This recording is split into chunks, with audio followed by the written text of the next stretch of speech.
بسم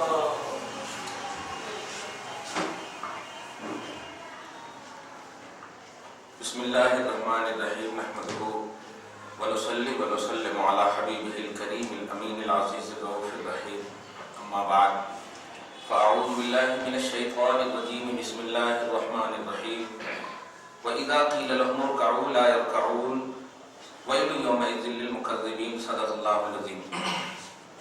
الصلاۃ والسلام علیک یا حبیبی یا سیدی یا رسول اللہ صلی اللہ تعالی علیہ وسلم۔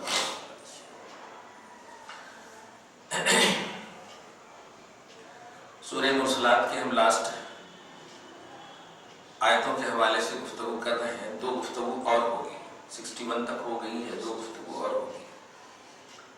رکوع اور سجدے کے حوالے سے ہم کچھ بات کر لیں، کیونکہ پرسوں بھی شاید آپ نہیں آئیں گے، پرسوں بھی نہیں آئیں گے کیونکہ 3 تاریخ پرسوں بھی نہیں، کل نہیں پرسوں ہاں جانا ہے وکیل صاحب، اس وہی لیے جانا تھا 6:30 بجے۔ کل تو آنا ہے آپ کو، 63 کل ہو جاتی ہے کل ہاں۔ تو میں تھوڑی سی بحث کر لوں اس بات پر کہ زخم کا علاج کرنا یہ ظلم نہیں، زخم کا علاج نہ کرنا یہ ظلم ہے۔ زخم نہ چاٹا جاتا ہے نہ چھوڑا جاتا ہے، اس کا علاج کریں گے تو وہ صحیح ہوگا، چھوڑ دیں گے تو بڑھتا چلا جائے گا۔ یہ نیچرلی چیز ہے، فطری چیز ہے۔ تو آج بھی ہم شروع سے اس بات کو کہہ رہے ہیں کہ جو جس کی غلطی ہے وہ سویکار کر لے، اللہ تعالیٰ فیضان دیتا ہے، اللہ تعالیٰ محبت اعلان کر رہا ہے۔ اور بھائی غلطی کو قبول کرنا۔ ابھی ہم درس دینے کے بعد آخری جملہ ہم یہ کہتے ہیں اللہ جو غلطی ہوئی ہے معاف کر۔ کیا مطلب ہوتا ہے اس میں؟ ہم نے تو کوئی اپنے جان بوجھ کر کوئی غلطی کی نہیں، پھر بھی ہم بولتے ہیں کیوں؟ اس لیے کہ جانتے ہیں کہ بندہ جتنا جھکتا ہے بلندی اتنی ہی بڑھتی ہے۔ زمین پر ہم کو کیوں رکھا گیا؟ کیونکہ اردن کا معنی ہوتا ہے پستی، تو ہمیں پستی میں رکھ کر ہماری حیثیت بتاتی ہے مولا نے، آسمان پہ نہیں رکھا ہمیں، کیونکہ آسمان کا معنی ہوتا ہے بلندی، اس لیے ملائے اعلیٰ بولتے ہیں، یعنی بلندی پہ رہنے والی مخلوق اعلیٰ۔ تو اللہ پاک نے جب ہمارے نیچر میں یہ بات رکھا ہے پستی، اسی لیے مٹی کو کتنا بھی اوپر اٹھائیے وہ نیچے ہی گرے گی، اس کی حقیقت میں ہے۔ اور ہم مٹی سے ہوئے ہیں پیدا، ہماری حقیقت میں تواضع ہونا چاہیے، انکساری ہونا چاہیے۔ اس کی سب سے بیسٹ جھلک اشرف الانبیاء محمد رسول اللہ میں نظر آتی ہے۔ آپ اتنا جھکے کہ کائنات میں سب سے بلند ہو گئے، مخلوق میں سب سے بلند ہو گئے، الحمدللہ۔ تو آج بھی ہم یہی کہہ رہے ہیں ہماری بہن کے حوالے سے، معاشرے خاتون اسلام کے حوالے، ایک جملہ بار بار تقریر میں کہتا ہوں، بیٹی وہ آپ کی بات میں ہے، پہلے وہ اسلام کی بیٹی، خاتون اسلام کہا جاتا ہے۔ حج کو کہ جائیں گے تو پلین پر خواتین و حضرات ایسا جملہ ہوتا ہے، یہ نہیں آپ کے باپ کی طرف فلاں کی بیٹی فلاں کی، نہیں، وہ اسلام کی ہے۔ یعنی اگر ایک بیٹی کو ستایا جا رہا ہے تو وہ اسلام کو ستایا جا رہا ہے۔ آج دیکھیے نا کیا ہے مسلم پرسنل لا کے حوالے سے کیا ہے، واقعی میں بہت سارے ایسے نوجوان جو نماز نہیں پڑھتے، بہت سارے ایسے دولت مند ہیں جو حج نہیں کیے، تو اب جب نماز نہیں پڑھتے ہیں تو قانونی لگا دو کہ نہ کو پڑھو۔ بہت سارے ایسے مسلمان ہیں جو شراب پیتے ہیں، لیکن اگر قانون لگائیں گے کہ شراب پینا واجب ہے، وہ پینے والا بھی کہے گا نہیں، ہم جو پیتے ہیں یہ گناہ سمجھ کر پیتے ہیں، یہ گناہ ہے، لیکن حرام نہ ہونے کا قانون یہ برداشت نہیں کرے۔ تو اسے طلاق کا جو مسئلہ ہے غلط ہے، طلاق دینا غلط ہے، طلاق دینا ناپسندیدہ، لیکن اگر دے دے تو طلاق ہو جائے گی، کیونکہ یہ اسلام ہے۔ تو آج دیکھیے وہ بچے جو شادی شدہ نہیں ہیں، میں ایک جملہ ہر بار بول رہا ہوں آج کل جلسوں میں، شادی شدہ نہیں ہے، طلاق کا آپشن تو شادی کے بعد ہے نا، شادی شدہ نہیں ہوئے سو بچے بھی اس میں کیوں مداخلت کر رہے ہیں، کیوں سامنے بڑھ رہے ہیں؟